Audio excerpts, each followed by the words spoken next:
Okay, great. So in the last lecture, we stated and proved the pointwise convergence theorem for Fourier series, at least complex Fourier series.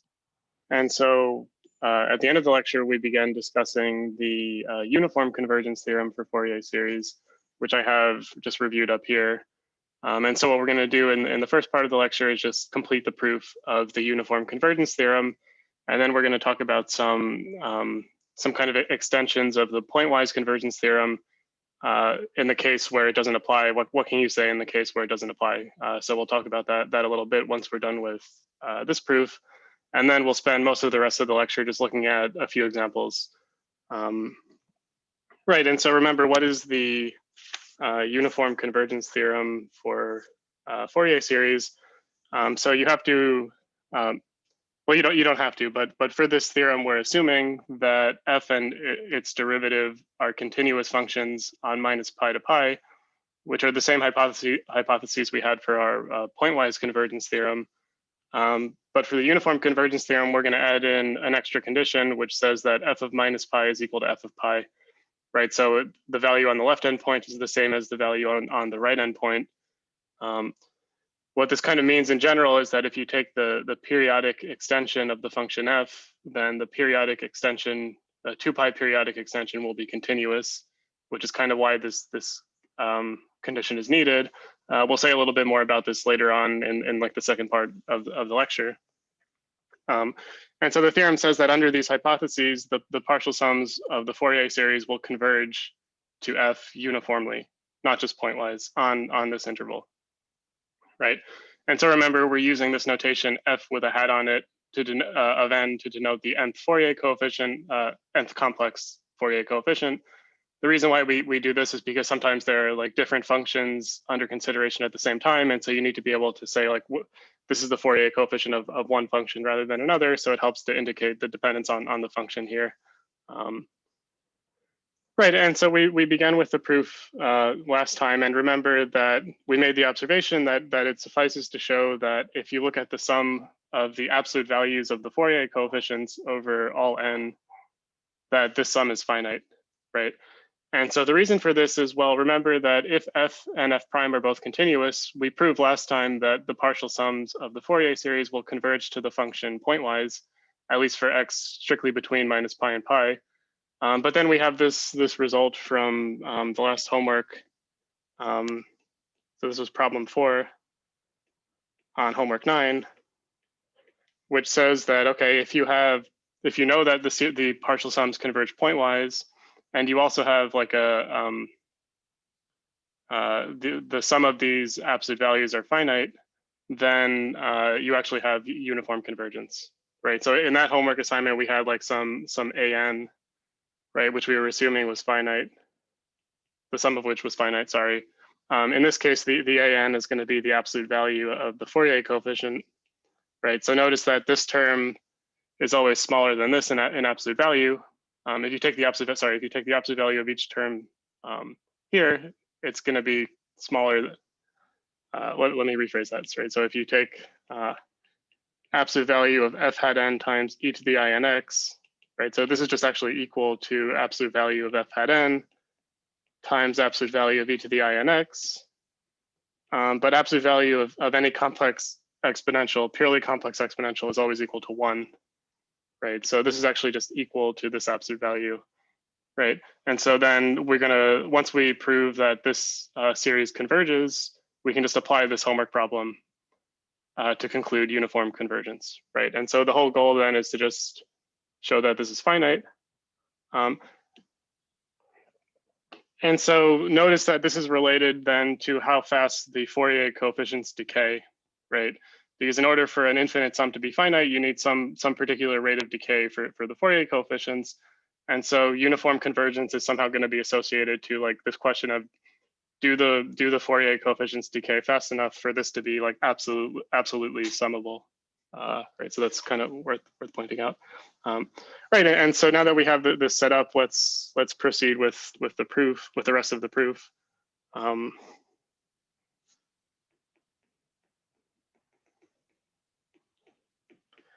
Right, and so there are two main ingredients in this argument, right? So again, we now realize that it suffices to just show this, right? So let me maybe call this thing like star, and so we want to complete the proof of this, and once we prove that this series is finite, then we'll be done because of this uniform convergence result we had from the homework that I just reviewed.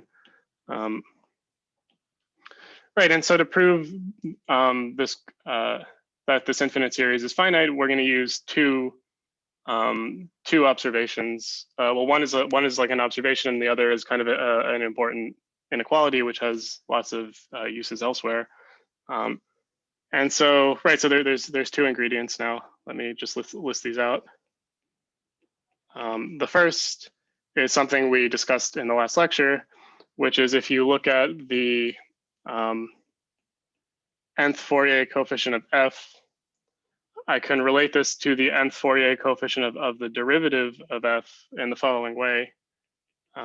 So the Fourier coefficient of f is 1 over I, the nth Fourier coefficient of f, excuse me, is 1 over I times n times the nth Fourier coefficient of the derivative of f when n is not equal to 0, right? If n is equal to 0, this formula doesn't make sense, right? Right, and so this is something we proved last time. I guess in the last lecture I didn't indicate that n was not equal to 0. Of course, if you go back to that argument, you have to exclude the n equals 0 case, but it turns out to not be a big deal for us for this argument. Right, and so the second ingredient is a particular inequality, which is something called the Cauchy-Schwarz inequality. And so this inequality says the following. So let's suppose that I have an infinite sum of positive numbers, of some positive numbers. And in particular, I'm going to work with two sequences, say an and bn, which will all be positive.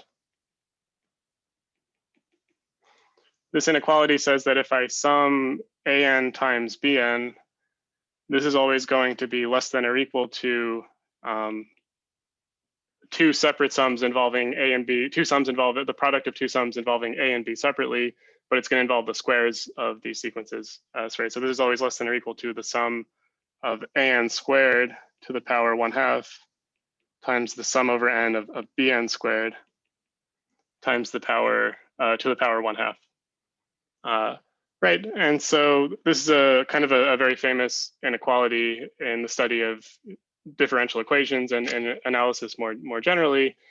So you have a proof of this outlined on your next homework. So this is on homework 10, where I basically tell you all the main steps of how to prove this. It's actually a relatively short argument, and you just have to fill in a few of the details. Right, so I'm not asking you to prove it from scratch. Like I've outlined the argument, and you just have to fill in a few points. Right, and so what we're going to do is we're going to combine these two things together. And so here you can see that, okay, we're looking at the sum of f hat of n. We're trying to show this is finite. Well, let me replace this by the sum over coefficients where n is not 0, and then just add in the 0th coefficient separately. Of course, for this whole thing to be finite, I mean, the 0th coefficient will always be finite. So we just need to show that the sum over terms where n is not 0 is finite, right? And so what we're going to do is replace f hat by the Fourier coefficient of f prime, and then we're going to pick up this other factor. And so this term here is going to be our an, at least if you take the opposite value. And this term here is going to be the bn if once we take the absolute value, right? So if I add in absolute values here, right? And so then what we're going to do is use this Cauchy-Schwarz inequality. We're going to get a sum of 1 over n squared, which is always finite. And then we're going to get something involving the sum of the squares of f hat prime or f prime Fourier coefficients. And then we'll explain why that's finite as well, right? And so this is kind of the sketch of how this will work. And so now let's complete the argument, right? And so so by point 1, we have, again, it suffices to just look at the terms where n is not 0 because there's only one more, which is obviously finite. Right, I can write this as the sum from n equals sum over n not equal 0 Right, so this is from minus infinity to infinity. Right, actually, let me omit that from the notation. Right, so here I'm using some shorthand. This really means sum over every integer, positive and negative, as long as it's not 0. Right, and for each such thing, I can replace using this fact up here. I can replace this by absolute value 1 over in times Fourier coefficient of f prime. Right. Well, of course, if I take absolute value of 1 over I times n, absolute value of I is always equal to 1. So this is just 1 over n absolute value. Right. And so this is equal to the sum over all non-zero integers of 1 over absolute value of n times absolute value of the Fourier coefficient of the derivative of f.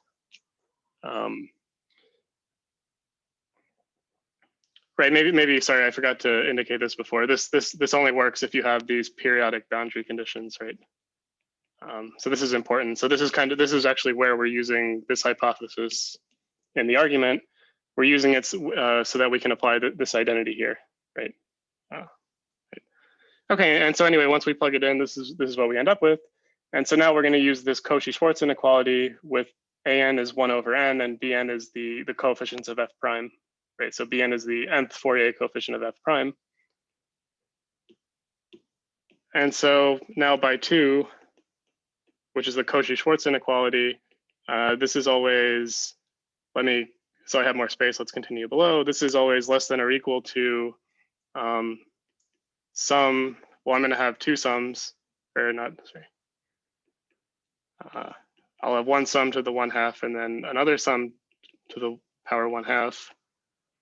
Right, what does this inequality say? Well, I can pick whatever an I want to choose and whatever bn I want to choose, I can split them up like this, right? And so my an is going to be this. An is 1 over absolute value of n, and this is my bn, as I mentioned before. And so an squared is just going to be the sum of 1 over n squared, right, for n not 0.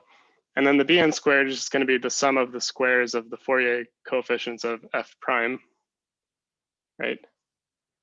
Okay, but we all know that if you sum 1 over n squared from like 1 to infinity or minus 1 to minus infinity, which are actually the same sums because the minus sign cancels out when you square, that this is always finite, right? So this is finite, right? So let's say it's equal to some number c. C is just some constant. I don't know what it is. It's like, I guess it's like pi squared over 6 times 2. I guess we actually calculated it last time. The exact value doesn't really matter for this argument. We're just trying to show that this is finite, right? We're not trying to calculate it. And so let me just include this constant c, right? So I just have whatever this number c is, and then I'm left with the sum of the squares of the Fourier coefficients of the derivative of f, right? And so now the final thing that we have to do is just show that this is finite, right? But this should remind you of this Parsible theorem, which we introduced a few lectures ago when we were talking about mean square convergence. And in particular, we already observed that if you look at the sum of the squares of the Fourier coefficients of a function, that this is finite whenever the function is square integrable, or right? And so let's just recall more precisely what I mean, right? So by Parsible's theorem, which we proved, we discussed the proof of a few lectures ago. If you look at the sum over all n, say from minus infinity to infinity, of the Fourier coefficients, the Fourier coefficients of f prime, this is equal to 1 over 2 pi times integral minus pi to pi of f prime of x squared dx, right? And so in particular, these are either both finite or both infinite, right? Well, if we come back to our hypotheses, we're assuming that f prime is continuous on this interval, right? And so if you have a continuous function, the square of a continuous function is also continuous. And if you integrate a continuous function on a finite interval, the integral is always finite, right? So if we come back here, this is always less than infinity since f prime is continuous, right? in fact, all you need, you don't even need continuity. You just need f prime to be any function for which f prime squared has a finite integral on this domain is okay here. We're assuming we're assuming something stronger, that it's continuous. So this is kind of easy to see, right? Because again, one way to see this is just to note that if you have a continuous function, it attains its maximum somewhere. And so you can just replace this function by its maximum value, and then you just have some number here, right? Which is finite, right? And okay, well, we're not summing over all integers. We're doing something even smaller, right? So this is just summing over everything not equal to 0. And so this thing we have here is actually smaller than this sum. And we just showed that this sum is finite. And so this is less than infinity, right? And well, what did we show? We showed that we began with the sum of the absolute values of the Fourier coefficients of f, right? Say not equal to 0. And we just showed that this is always finite. And so that completes the proof, right? This is exactly what we wanted to show. And so now the uniform convergence theorem is proved, right?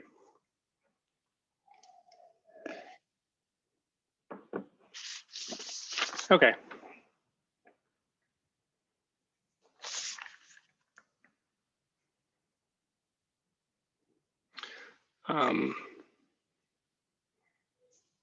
Right. So as I mentioned before, we're going to now talk about some extensions of the pointwise convergence result that we talked about last time. Before I do that, I do excuse me, just want to summarize the key idea in this argument. And so let me call this like a uniform convergence test, which summarizes the argument here for Fourier series. Or actually, maybe uniform convergence test is not. Let me call this like absolute value test. Or let's call this the absolute convergence test. I don't know if there's like a standard name for this test in the case of Fourier series. If you've taken a class in real analysis, you've probably seen something called the Weierstrass M test, which is actually what we used here. I don't want to call it that because that kind of applies more outside the context of Fourier series. It's a little bit more general. Let me just call this like the absolute convergence test for Fourier series. And the test is the following. So if we know that the partial sums of the Fourier series converge to the function pointwise, and we know that the Fourier coefficients are absolutely summable, meaning if I sum the absolute values of the Fourier coefficients, that this is finite, then we can conclude that we actually have uniform convergence, right? So then you actually have uniform convergence.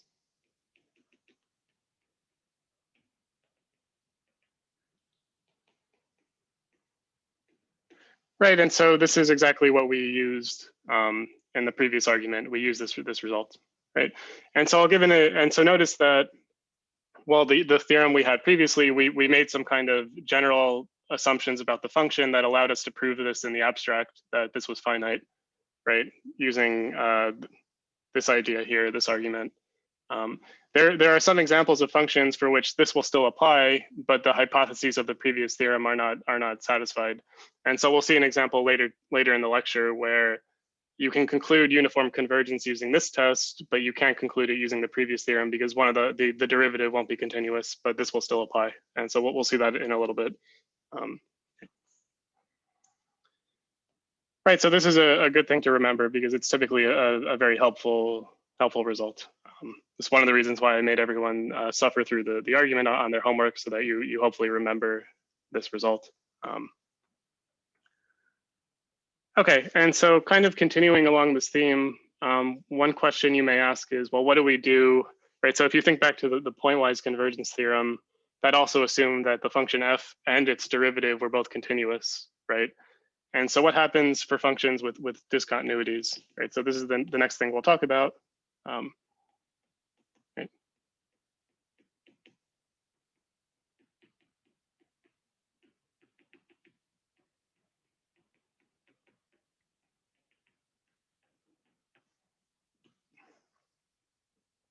Right.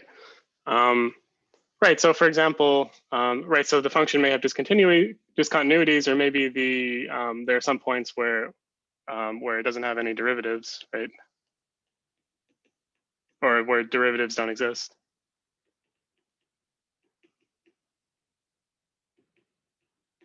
Right. So that aren't differentiable everywhere.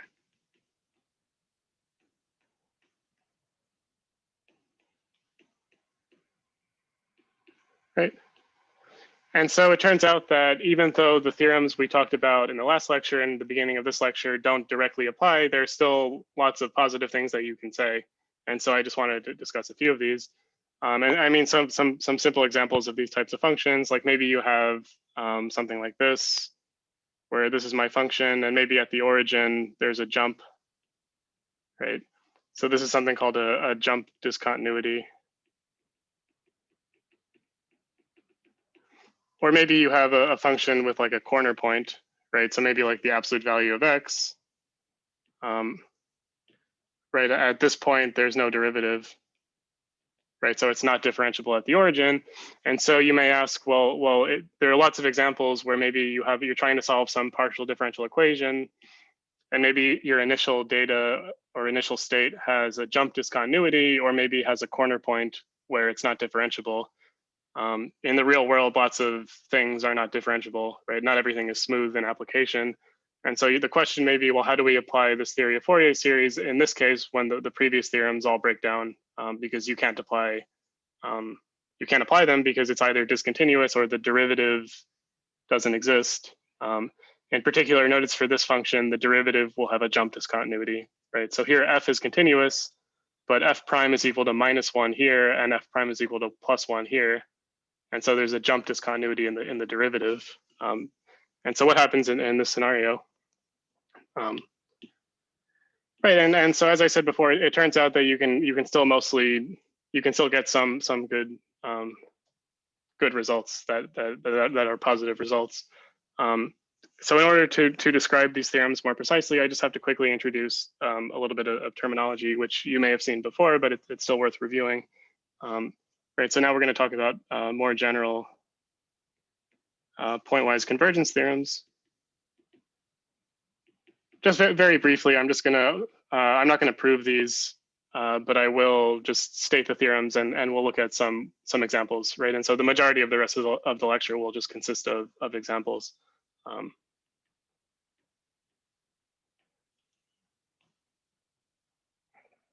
Right, and so let's quickly introduce. Right, we just need one definition, and so these are the left and right limits.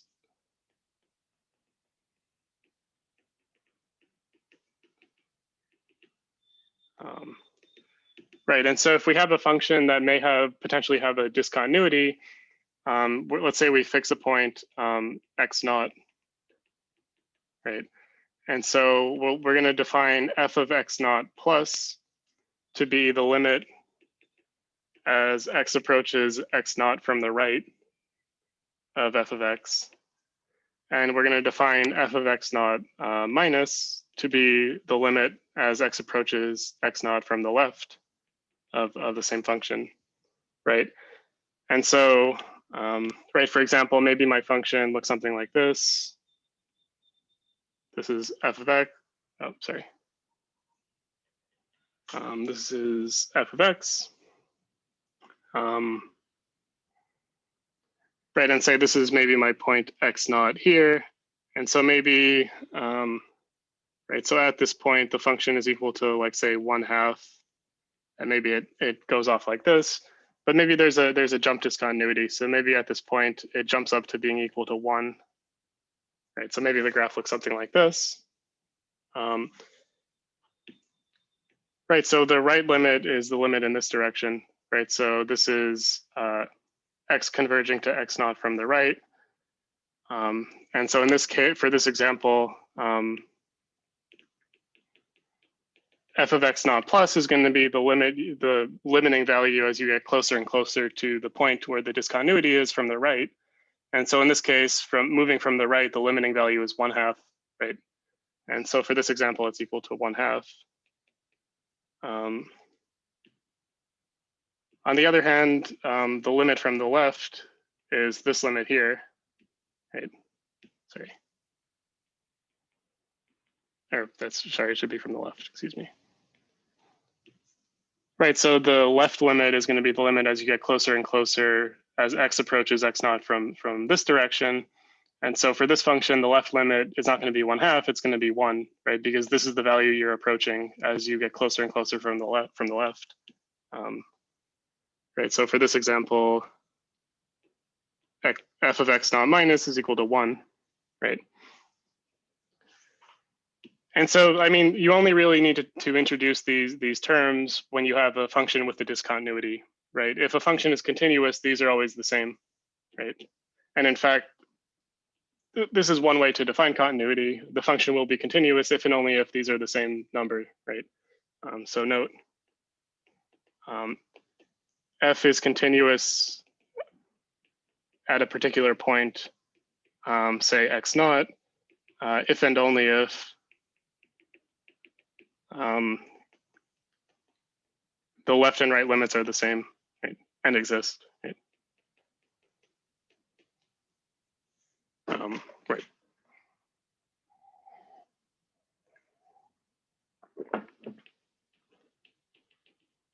Right.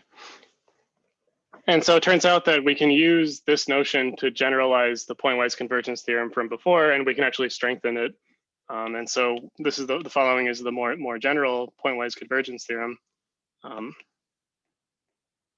Right, so let me call this pointwise convergence 2.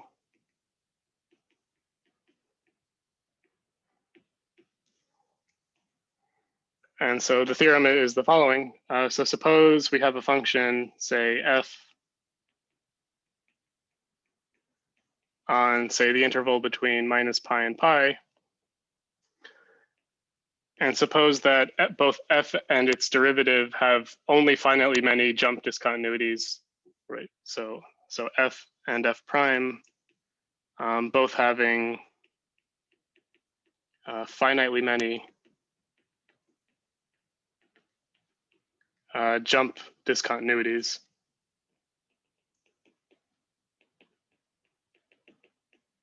Right. So again, what's a jump discontinuity? It's a point where the left and right limits don't agree, right? So there's like a jump in the graph like this, right? Right. So the conclusion is that the complex Fourier series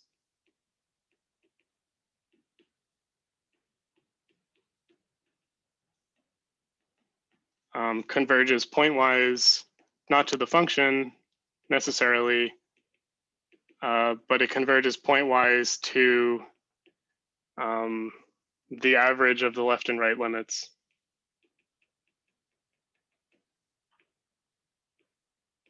Right. And so what does this mean? More precisely, for each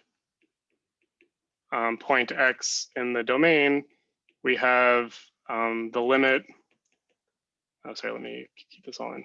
Limit as n goes to infinity of the partial sum from minus n to n of the Fourier series.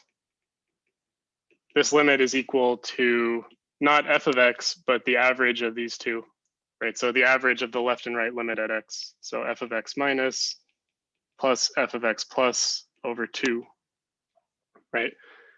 And so this is actually a stronger theorem than the one we proved previously, because if f is continuous at a point, and also f prime is continuous at the point, well, then this is just going to be the original function, right? Because the left and right limits are the same.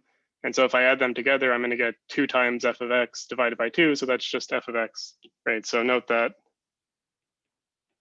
if f is continuous at this point, this is equal to just the value f of x, right?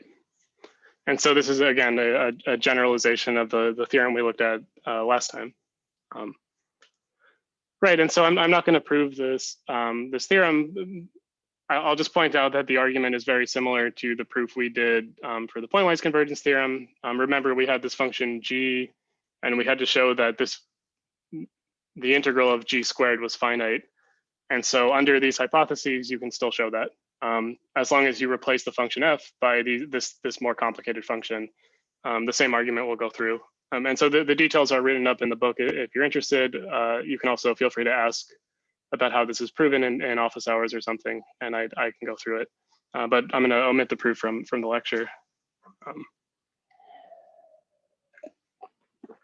Right, let's just maybe look at a quick example.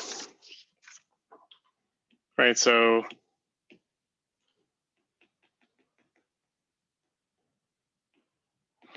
right, so let me define a function f of x. And so this function will be equal to x if x is between minus pi and 0, and equal to minus x squared plus 1 if x is strictly between 0 and up to pi, right? And so the graph will look something like this.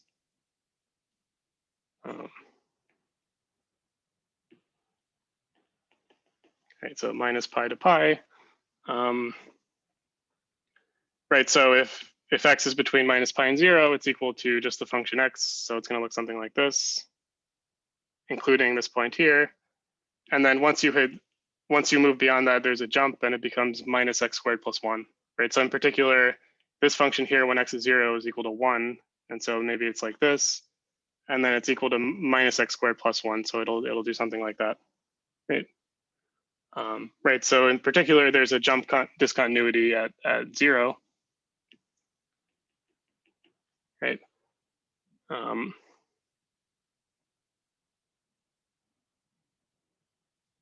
Right, and so by the theorem, if we look at these partial sums,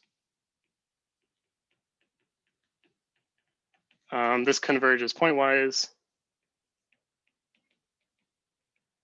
as n goes to infinity to the average of left and right limits. Here. Great. Okay, well, for this function, there's only one jump, which is at the origin. If your x is not the origin, then it's just equal to the value f of x, right? So note, this is equal to f of x if x is not 0, right? Because when x is 0, that's the only jump, right? And so what happens at the origin, right? So when x is equal to 0,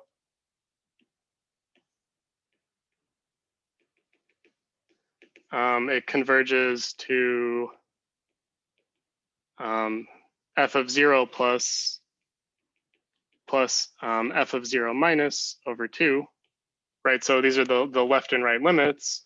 What is the right limit? Well, the right limit as you approach 0 is well, right, we're approaching from the right. And so here the function is you're looking at values up here. And so the right limit is 1, right? So this is equal to 1 plus something over 2. If you look at the left limit are these values approaching from the left. And so here we're approaching 0 on the graph, right? So the left limit is 0, right? Right, so this is x approaches 0 from the left, and so you're looking at these values, and this is like x going this way is x approaching 0 from the right, and so you're looking at these values, right? And so you get 1 for the limit from the right and 0 for the limit from the left, and so this thing is just equal to 1/2, right?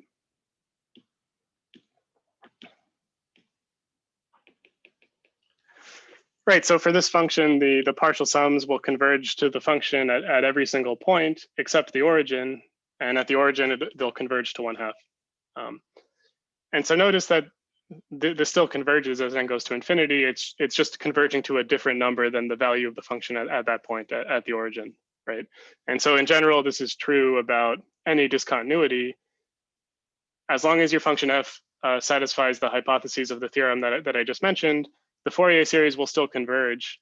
The issue is just that at points where the function was discontinuous, it won't converge to the function. It'll converge to something else.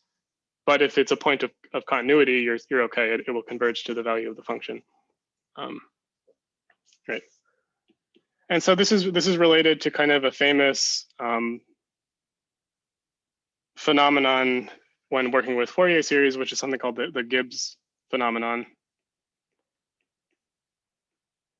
And so the Gibbs phenomenon basically says that at a jump discontinuity,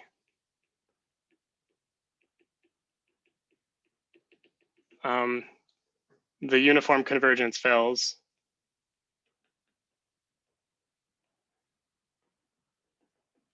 And pointwise convergence fails if you're to the original value of the original function, right?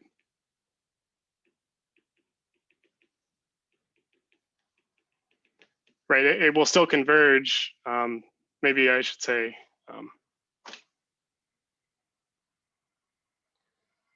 right, it does not converge pointwise to the function.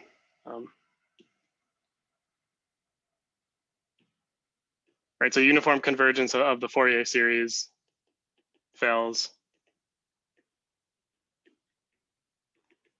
And Fourier series does not converge to f of x, right? So add to jump discontinuity x naught.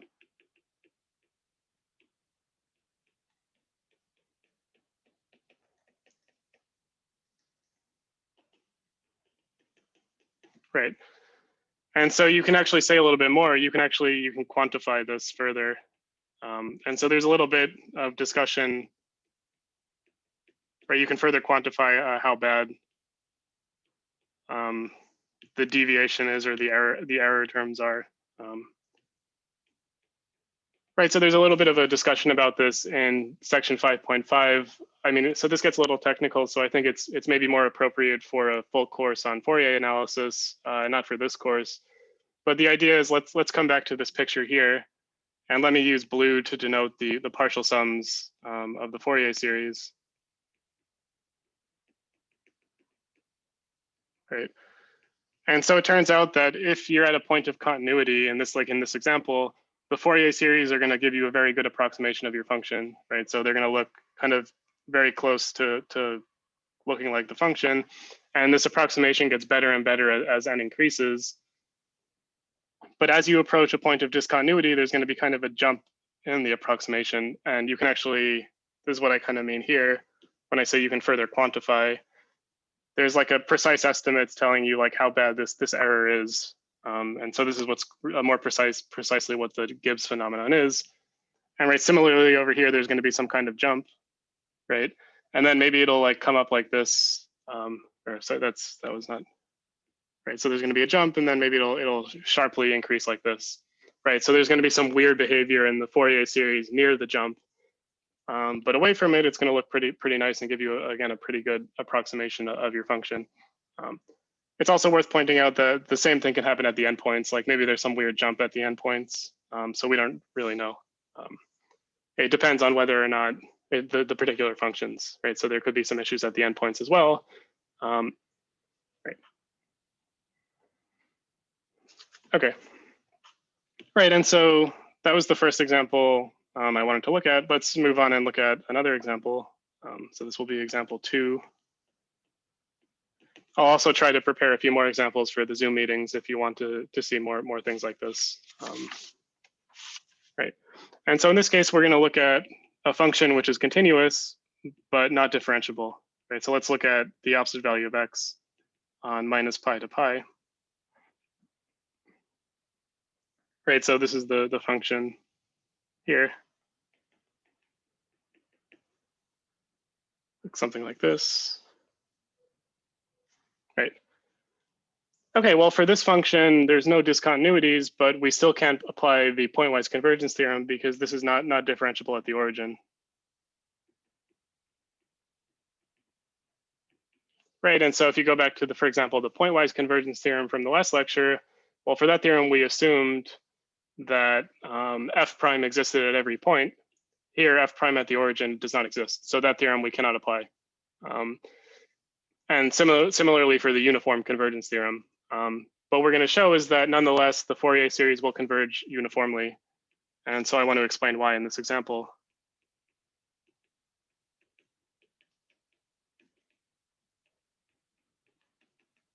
And in particular, it will converge uniformly to this function here, to f.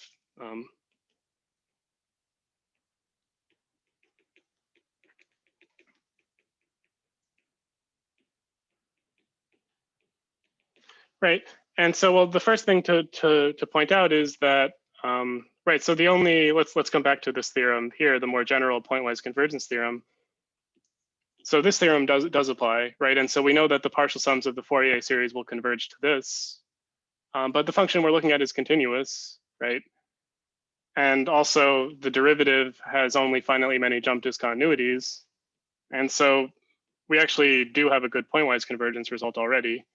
So notice that f is continuous at every point, right? So this means that f of x is just equal to this thing that we had showing up in this more complicated theorem. Right, it's equal to for every x that I pick, the value of f at that point is equal to the average of the left and right limits because it's continuous.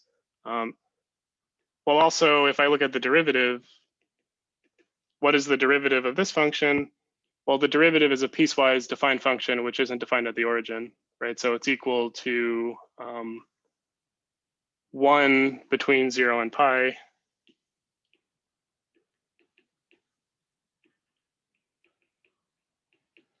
And -1 if x is between minus pi and 0, and it's undefined at the origin, right? But that's kind of okay for something like this.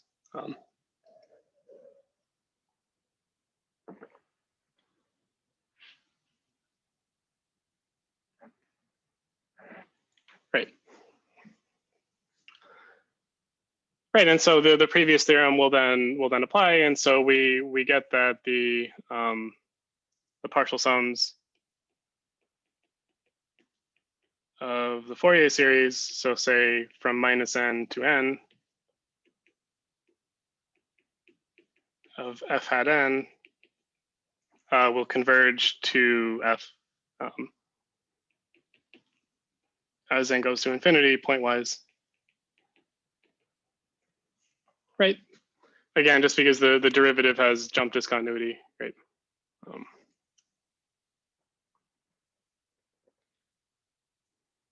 Finally, many jump discontinuities, and the original function is continuous. So those were the two hypotheses we needed. And so this is at least for x between minus pi and pi. Right?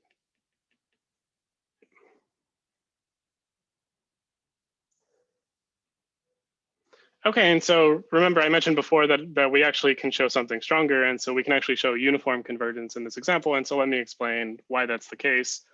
It's worth pointing out that we cannot apply the theorem from the beginning of the lecture because f prime is not continuous, so this theorem will not apply.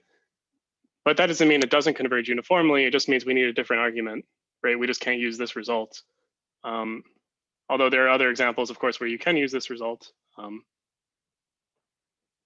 However, what we can do is still apply this absolute convergence test, right? And so let's actually just calculate the Fourier coefficients and see what you get. Right, so let's come back to the example. Right, so let's calculate the Fourier coefficients.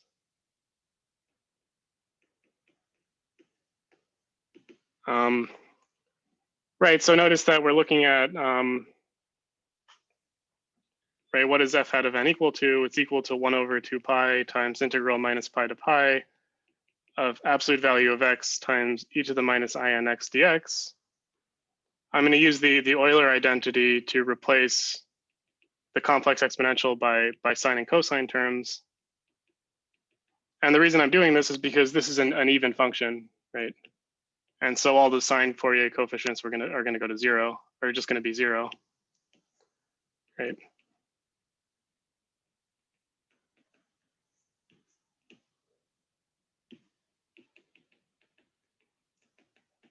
Right, so if I use the Euler identity and I use the fact that cosine is even and sine is odd to bring the minus n, to get rid of the minus n here and to change, right, sine of minus n is minus sine of nx. This is what we end up with. But since this is even, the sine coefficients will be 0, right? Which we've seen a few times by now. And so we end up with f hat of x is equal to 1/2 pi times integral minus pi to pi of absolute value of x times cosine of nx dx. But now this whole product is an even function, right?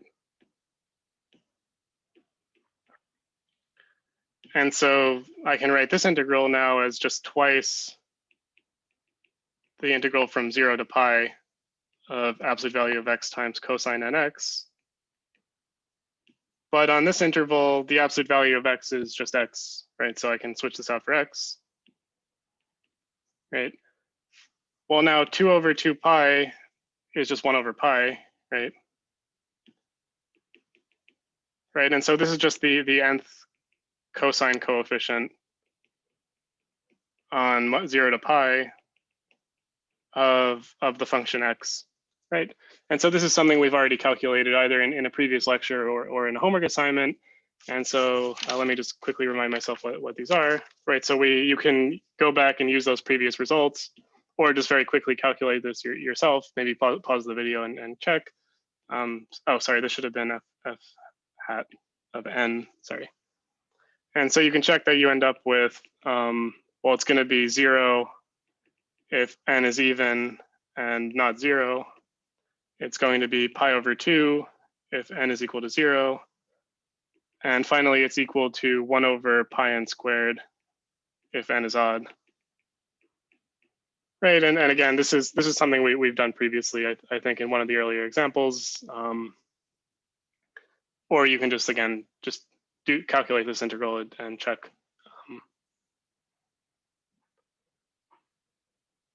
Right, but now let's look at the partial sums. Let's apply this absolute test, right? So let's apply the absolute convergence test.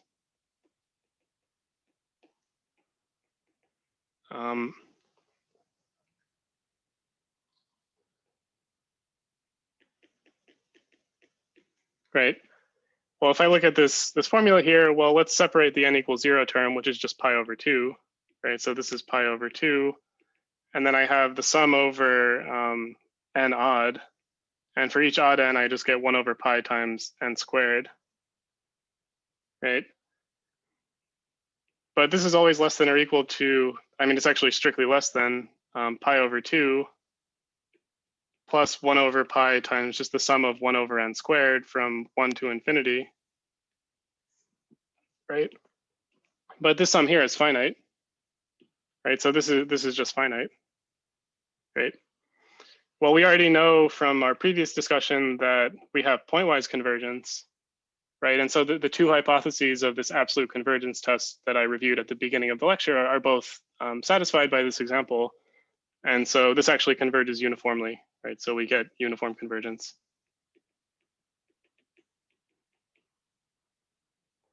Right. Even though the hypotheses of the first theorem we talked about don't apply, you can still sometimes get uniform convergence, right? That's the purpose of this example, right? Of course, if you can, you should try to apply the first theorem because that's a little bit easier, right? As long as your function is differentiable with continuous derivative, which lots of functions will be, you can apply the first theorem and you don't have to do any work. It's just that if those hypotheses fail, there's still some examples where you still have uniform convergence, like for this example.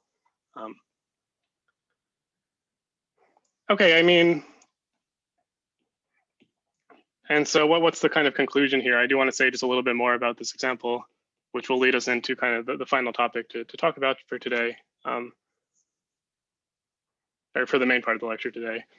And so the conclusion is we have absolute value of x is equal to the sum from minus infinity to infinity of well, let me just write f hat for short, right? Where f hat is just this function here, right? I don't want to just copy this over because the formula will look too complicated, but right.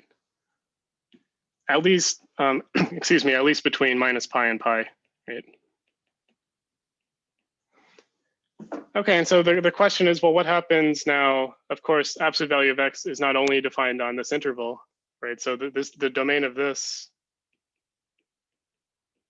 is just the interval from minus infinity to infinity, right? It's defined on the whole real line. And so we showed that this identity holds when x is between minus pi and pi, right? And so what happens for other x, right? well, you can see very quickly that this thing here has to be 2 pi periodic, right? However, this is not 2 pi periodic.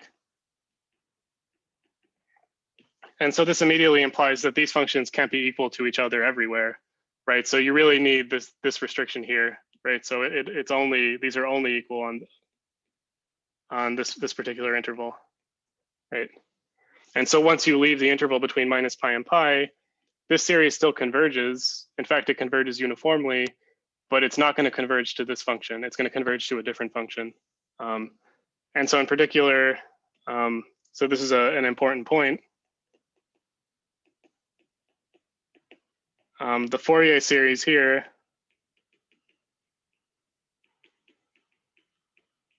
this will still converge, in fact, uniformly.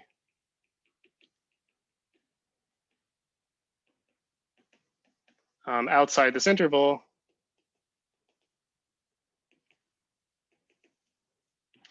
But it won't converge to absolute value of x. Instead, it will converge to the so-called periodic extension of this function.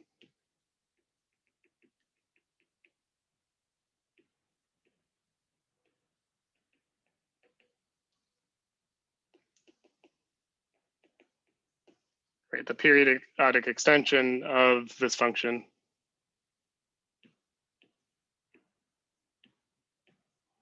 Right, so I'm looking at the absolute value function with a domain attached to it. The domain is minus pi to pi. And so what we're going to do is we're going to take the 2 pi, I guess I should say 2 pi periodic, the 2 pi periodic extension of this function, right? And so what does this look like? So here's my initial domain. Let's say this is minus pi and this is pi, right? So absolute value of x in this domain looks like this, right? And so if I keep drawing the graph of absolute value of x, it's going to look like this, right? So this is just this. If instead I do the periodic extension, I'm just going to keep taking copies, right? So we introduced this a few lectures ago. So this is the periodic extension where I just take the values of my function in this interval, and in each shift, I just keep copying the picture, right, to force it to be periodic. So it's going to look something like this, right, where this is like 2 pi, this is like 3 pi, 4 pi, and so on, right? And so notice that, I mean, on this particular interval where we were originally looking at the Fourier series, the periodic extension and the function are the same, right? So they agree on this domain, and this is why the Fourier series gives you the values of the function on the finite interval. Once you leave the finite interval, this is what the Fourier series will look like. So this is the periodic extension of absolute value of x, and right, and so the partial sums will converge to right. So if x is outside the center,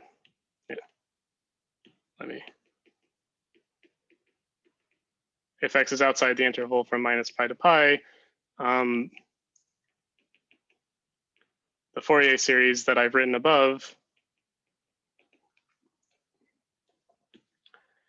right? So this again, I don't mean for any function. I mean for these particular coefficients, right? I just don't want to keep writing them down, right?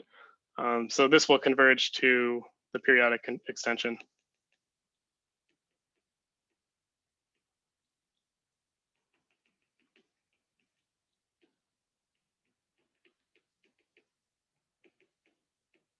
Right, and so this is what I have in like orange or yellow here, or whatever this color is the periodic extension.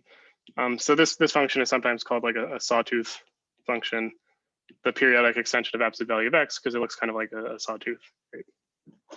Right. And so this is kind of a general fact, right? So if you have a convergence result for your Fourier series on a finite domain, outside that domain, the Fourier series will still converge, but it will converge to the periodic extension, not the original function, right? So in general,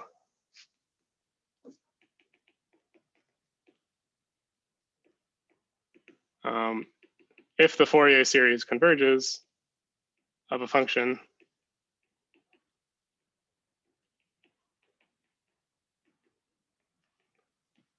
like say on a finite interval, minus pi to pi or minus L to L, right? It's basically the same thing after you change some of the constants a little bit.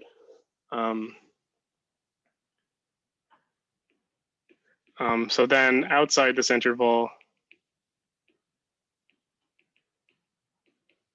the Fourier series will converge to the periodic extension of f, not the original function f.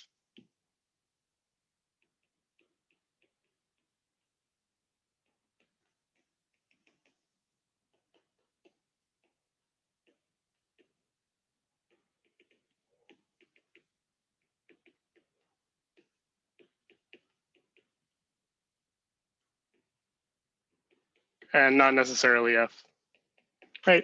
Of course, if the function f was 2 pi periodic, then you're okay, right? So in this, maybe I should say 2 pi periodic, right? But if, like in this example, your function, in this case, we had the absolute value of x, this is not a periodic function. And so once you leave the original interval, it looks different, right? It still converges, but to a different function, right? That's kind of what's going on here, right?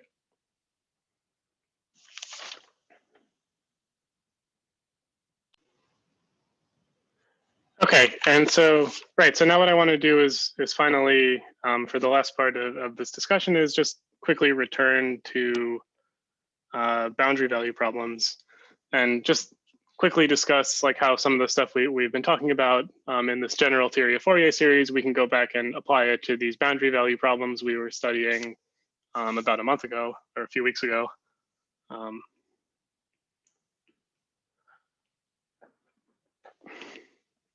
And so in particular, remember that most of the Fourier series, or all of the Fourier series solutions,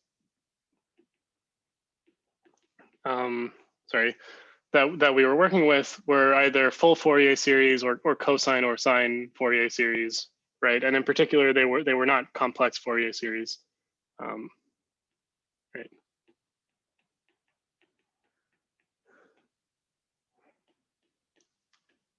Right, so they were either full sine or cosine, right? Depending on the particular boundary value problems, right?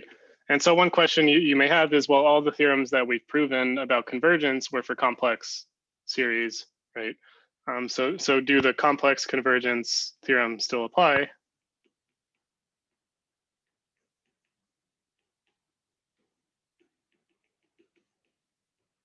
Right. And so the good news is that the answer is yes.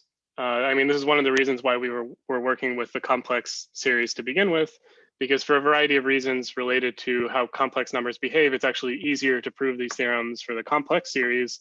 And then you can deduce them for all of the other cases just as a consequence of the fact that they hold for the complex series. And in particular, it's not too hard to see why they'll hold for the full Fourier series because of the Euler identity. And then using these theorems for the full series, we'll deduce them for each of these, right? And so I'll just do one example to explain how to apply them to sine Fourier series, and you can you'll see what to do for cosine also. Right, and so the first thing to remark, right, so remember we have this Euler identity. So any complex exponential I can replace by cosine nx plus I times sine nx.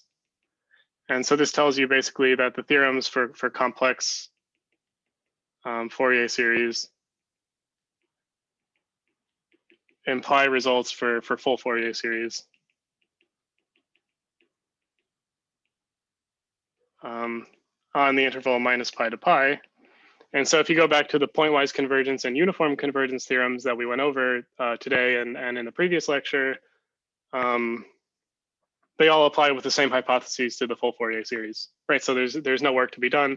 It's basically just because if you look at the partial sums of the complex terms, you can rewrite that in terms of partial sums of the full Fourier series, as we've seen a few times, just by using this Euler identity. And maybe you have to combine a few terms corresponding to like the negative values of n, but that's kind of straightforward, right? And in theory, like it's just kind of algebraic manipulation. So you don't, if you're not actually trying to calculate anything, it just kind of instantly follows, right?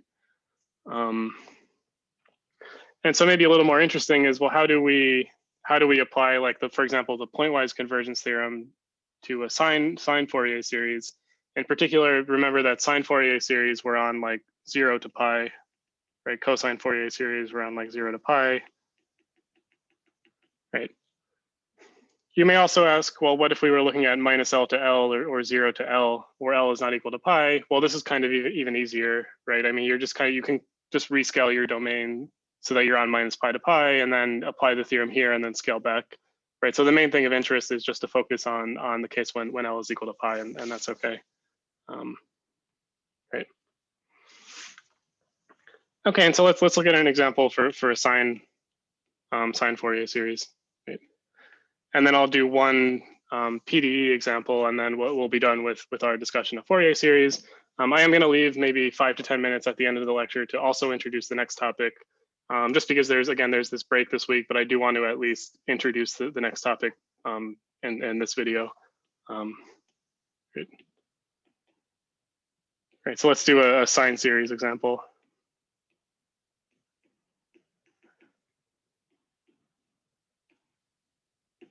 Right, and so in this case, let's suppose our function, let me say phi of x. This will, again, you want to view this as like the initial condition of some solution to some differential equation. And phi of x is going to be, say, x squared plus 1 on the interval 0 to pi, not including necessarily 0 and pi. And so the question is, does the sine series converge pointwise, uniformly, et cetera? Phi of x converge to phi of x for this particular function, pointwise or uniformly, right? And so remember, what is the series? The series is the sum from 1 to infinity of some numbers bn times sine of nx, right? Where bn is equal to this integral 1 over pi, excuse me, integral from 0 to pi of x squared plus 1 times sine of nx, right? And so notice that, okay, you may think, well, remember, okay, this is an even function, x squared plus 1 is even, sine is odd, so shouldn't this just be 0? Well, no, it's not 0 because we're not integrating over the whole symmetric interval. We're not integrating, if we were integrating from minus pi to pi, this would be 0, but we're not. We're integrating from 0 to pi, so this is typically not going to be 0, right? You can't use the even and odd symmetry unless you're on like a symmetric domain like this, right? And I mean, you could actually just, if you want to pause the video, you can calculate what these coefficients are. For this example, I'm not going to calculate the coefficients. I just want to talk about how to apply the theorems. Right. Right, and so the idea is to relate to the full Fourier series, a certain full Fourier series.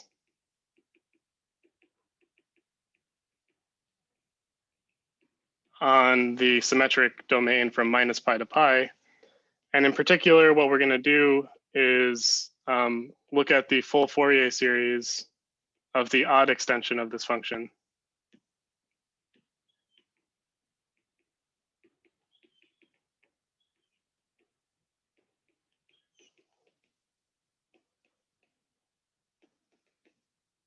And so you had a homework problem, I believe, a week or two ago, where you kind of studied this relationship between the sine Fourier series on, say, 0 to pi, and the full Fourier series of the odd extension of the function on the larger interval. And these are related, and I'll review how in this example.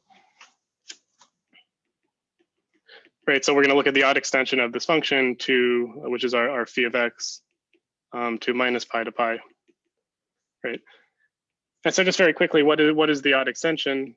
Right, so here's our. Sorry, I need a little bit more space. Right, so say this is pi and this is minus pi, and here's the origin. Our function looks something like this, right? So it's equal to 1 at 0, and then it's like x squared, right? So it's 1 plus x squared here, right? Well, the odd extension is you basically flip it, it's kind of symmetric across the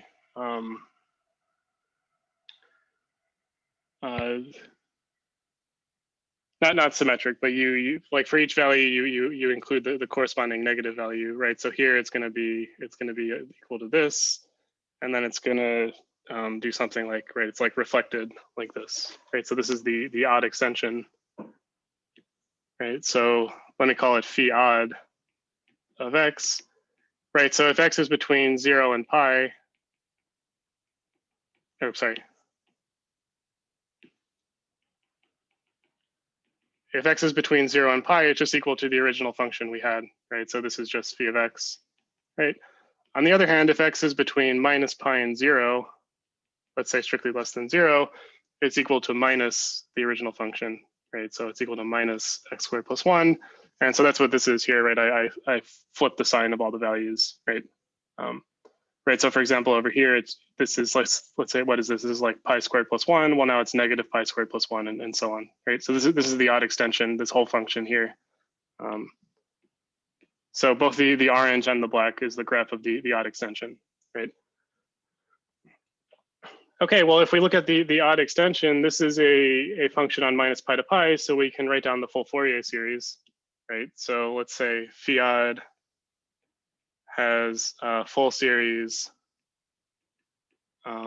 sum from 0 to infinity, an cosine nx plus bn sine nx.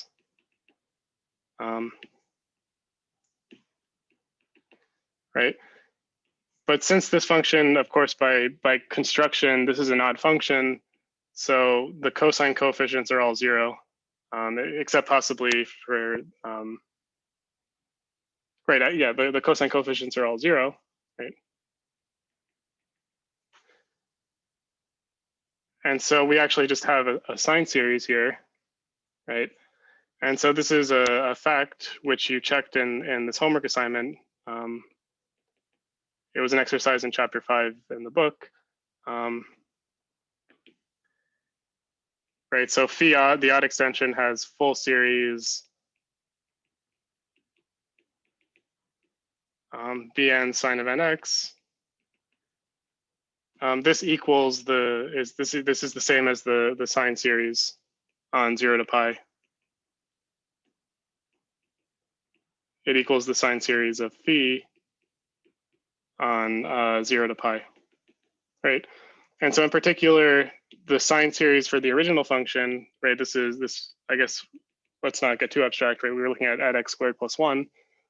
The sine series of x squared plus 1 is going to converge pointwise if and only if the full series of the odd extension converges pointwise, right? And so the idea is always, okay, if you have a finite interval like 0 to pi, that's not symmetric, and you want to know if your Fourier series converges, you look at either the odd or even extension of your series, of your function, depending on if it's a sine or cosine Fourier series. In this case, since it's a sine series, we look at the odd extension. And then we can apply the theorem that we know for the full Fourier series, right? And we can see if it converges or not, right? And so in particular for this function, notice that the odd extension is continuous everywhere except the origin, right?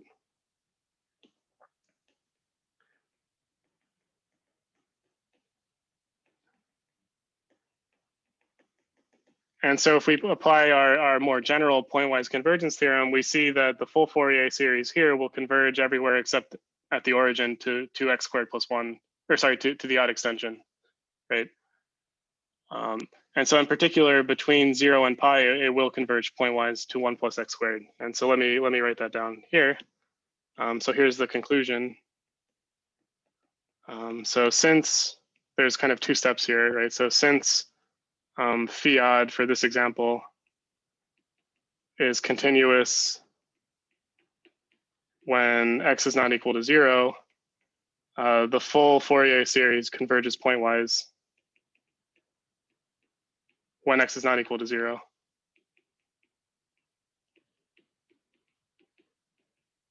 In particular, it converges pointwise to x squared plus 1 when x is between 0 and pi. Notice we're not including 0 here, right? At 0, it will converge to something else, right? Which is this average of the left and right limits, as we saw before. But if it's bigger than 0, there's no issue with continuity, so it will converge to the function here, which is just a copy of what we already had, right? Right. right? But the full series is equal to the sine series of phi, right? So the full series of the odd extension is equal to the sine series of our original function if x is between 0 and pi. And so we conclude that we have pointwise convergence, right? So we have pointwise convergence.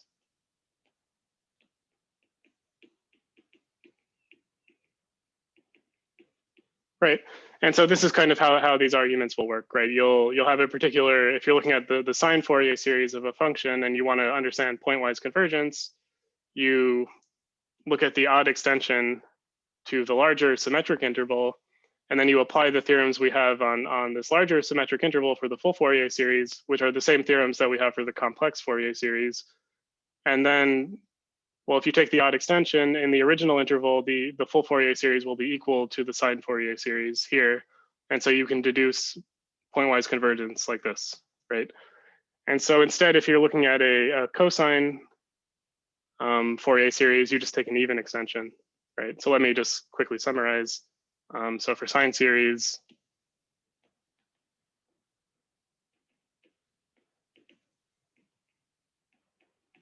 use odd extension 2 minus pi pi, and then use the theorems you know there, and then deduce the result for your function. And for cosine series, use even extension.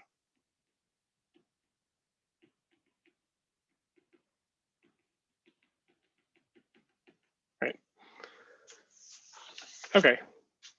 Right. And so, I mean, I don't have infinite time, so it would be great if I could also do another example using a cosine series. So this is something we could do in, again, one of the Zoom meetings or in office hours if you want to see me go through an example like this, where we fix a particular function and we check if the cosine series converges pointwise to the function. Right? It's going to be very similar to this idea here, except you use the even extension rather than an odd extension. Right, and so remember, for this example, we concluded that the Fourier series was equal to this function in this interval here between 0 and pi. So that's right. This is what we expected originally, which is good. It took a while to get to this point, of course, but right. Okay, and then maybe one more quick boundary value problem example.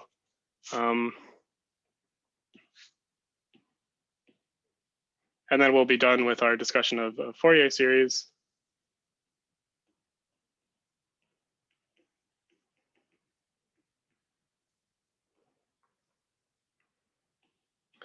Right, so I just want to, as a summary of everything we've done, just kind of return to where we began with all of this. Right, so let's for example suppose, right, we were looking at these types of problems. Suppose U is a solution to the wave equation on a particular domain. Say we're looking at 0 to pi with certain boundary conditions. Say in this case, we use 0 boundary conditions.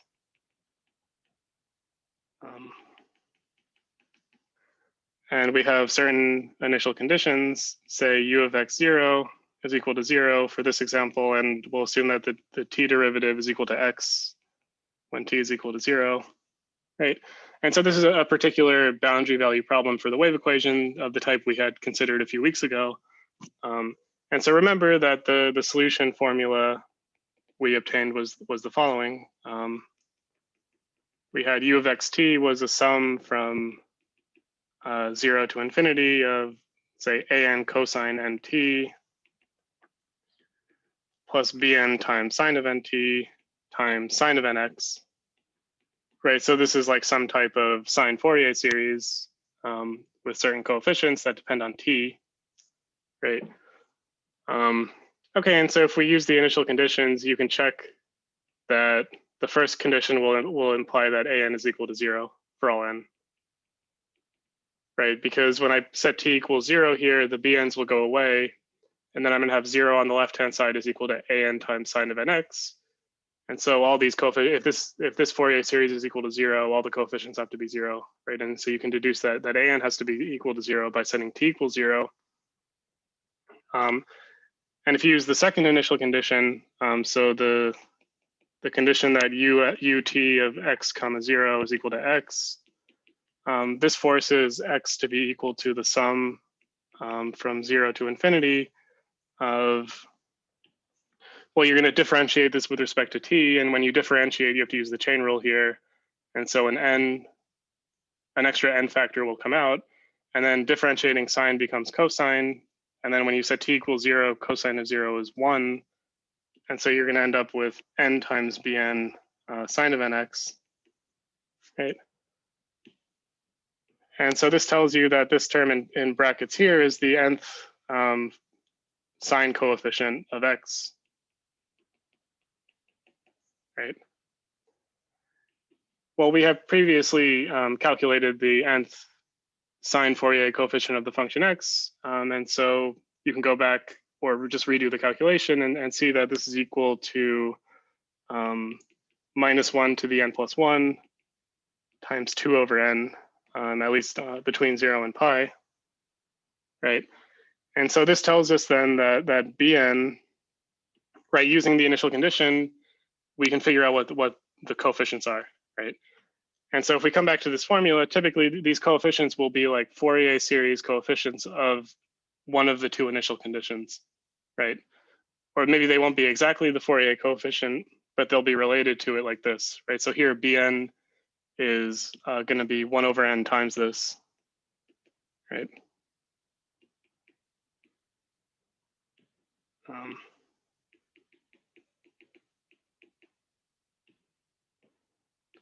Right, and so in particular, it's equal to -1 to the n plus 1 times 2 over n squared, right?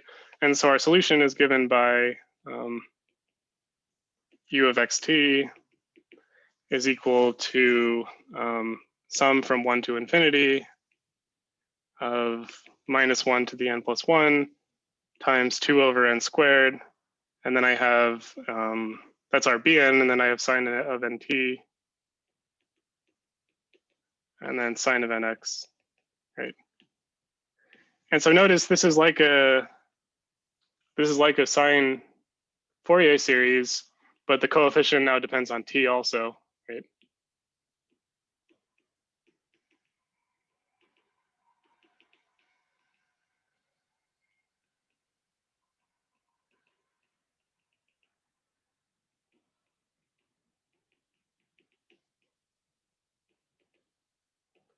Right, so for each different time when t is bigger than 0, for example, you get like a different Fourier coefficient that depends on t. In this case, you're multiplying by the sine of nt. This other term is fixed, and this was related to the Fourier coefficients of the initial velocity, right? And so that's kind of where these terms come from. And so for this reason, this is sometimes called like a multiplier or a Fourier multiplier. And so it turns out that all these different solution formulas we have for boundary value problems, they're all given as solutions of this type, where you'll have like some Fourier coefficients which don't depend on time, which are related to your initial position or your initial velocity or something like that. And then there's some other factor for each n which you multiply by that will depend on t. And this kind of helps describe how it evolves in time, right? And so a lot of the solutions to boundary value problems have this form, although the different multiplier will depend on what the PDE is, and then also the type of Fourier series will depend on the boundary conditions, right? Right. And so notice that if we use our absolute convergence test, we can see that this converges uniformly, at least if for all t actually, right?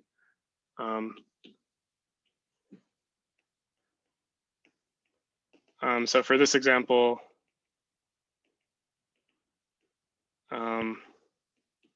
the series converges uniformly.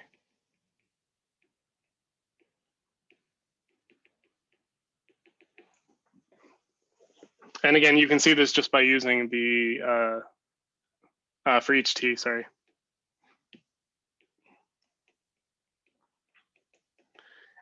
And so what I mean is treat t as if it was a constant, right? So fix t to be some value, view this as a series in x with t fixed, and then it will, and as a function of x, it converges uniformly for each t, right? And this is because we have like this 2 over n squared here, right?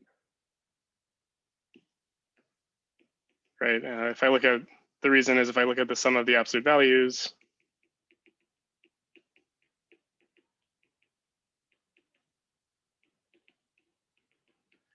this is always smaller than sum from 1 to infinity of like 2 over n squared, which is less than infinity. And so this is just like this, again, this absolute value test, which we've used a few times today.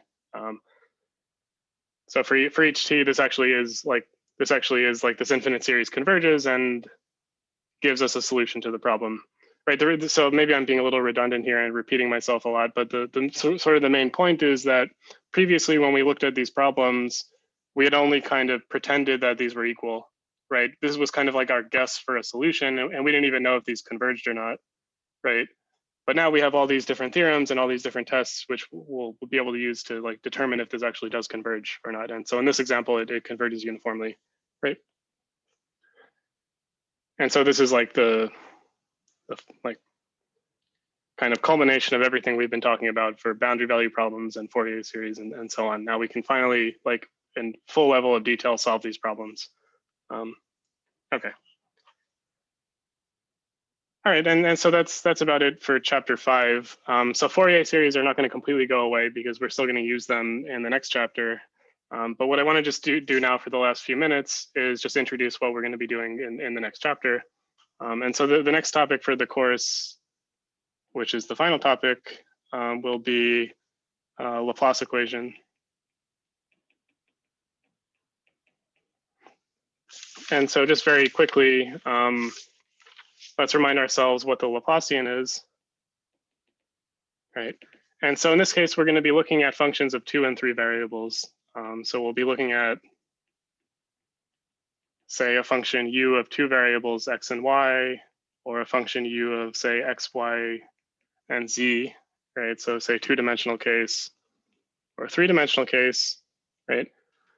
And so the Laplacian is a particular partial differential operator, which we introduced way back in the beginning of the semester, but we haven't really worked with too much since. And so remember, in 2 dimensions, the Laplacian is given by the sum of second order derivatives in each variable separately, right? So second derivative with respect to x plus second derivative with respect to y. In 3 dimensions, it has the same structure, except you just add on one more second derivative, right? Right, so in general, the Laplacian will be the sum of all second order derivatives, right? And so what is the Laplace equation? So the Laplace equation is the equation, if you take Laplacian of u, it's equal to 0, right? And so solutions to this equation are called harmonic functions.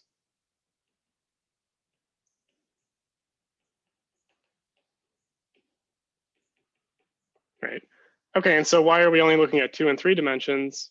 Well, there's a version of the Laplacian in 1 dimension. The Laplacian is just the second derivative with respect to x. Right.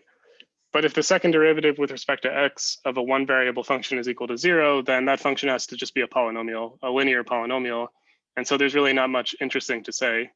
But it turns out that as soon as you increase your dimension to either 2 or 3, this equation becomes much more complicated and much more interesting to look at. And there are all sorts of different types of solutions, right? And so it's not really worth looking at the 1-dimensional case, but the 2 and 3-dimensional cases are complicated and also have lots of applications throughout, like math and physics. Right, so we're going to be talking about this equation on different types of domains. We're also going to be looking at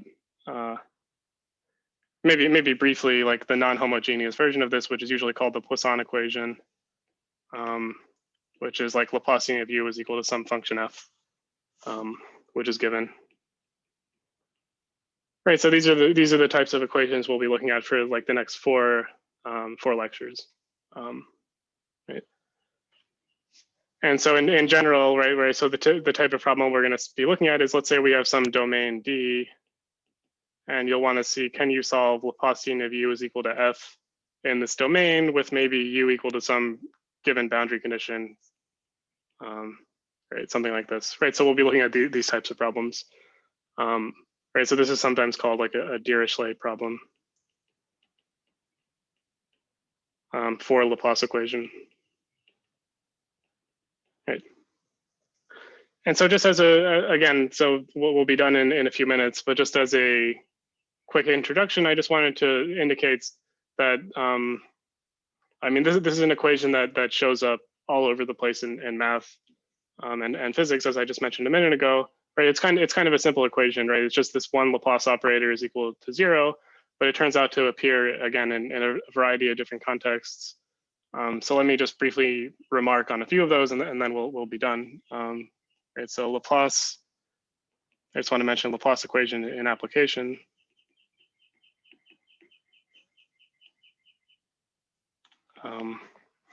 Right, and so kind of the simplest situation in which this arises is something called the steady state, viewing it as the steady state heat equation.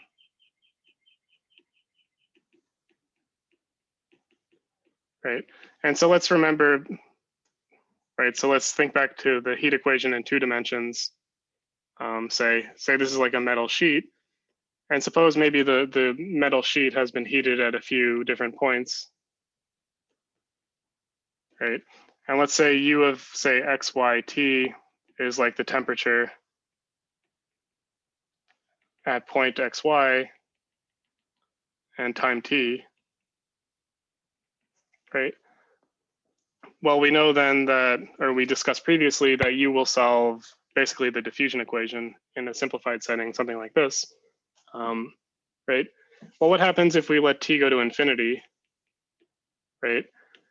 As t goes to infinity, the heat is going to spread out, right? And so it's going to, at least under certain conditions, eventually the heat will kind of evenly spread out in some, not necessarily even, but it will reach some equilibrium state.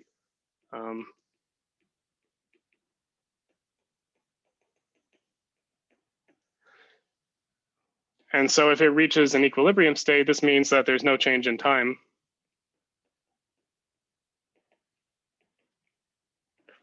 So the time derivative should be 0, right? And so if this eventually reaches equilibrium and ut is 0, then we end up with 0 as Laplace u, right?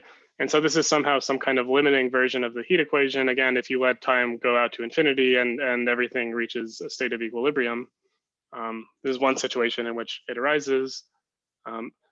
Another state in which this equation, or another situation in which this equation arises is in electromagnetism. And so it turns out that understanding Laplace equation is important for understanding the Maxwell equations and related phenomenon. I'm not assuming anyone really has any background in this, so I'm not going to say anything more, but there's a chapter in the book on this if you're interested in looking at it in the context of like the PDEs we've been studying. Another situation in which Laplace equation arises in the pure math setting is in something called the study of, I guess, excuse me, complex analysis. Or like calculus with complex functions.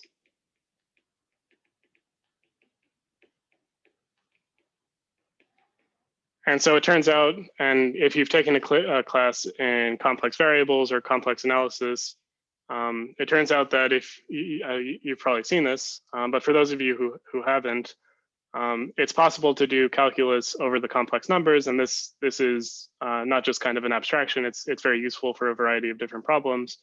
And it turns out that when you do this, these so-called harmonic functions play a very important role in the theory, right? And so in particular, it turns out that if you have like a function that is like complex differentiable, whatever that means, it's going to be a sum of 2 harmonic functions, basically, with certain complex coefficients, right? And so the theory of harmonic functions is very deeply connected to the theory of complex numbers or complex calculus with complex numbers.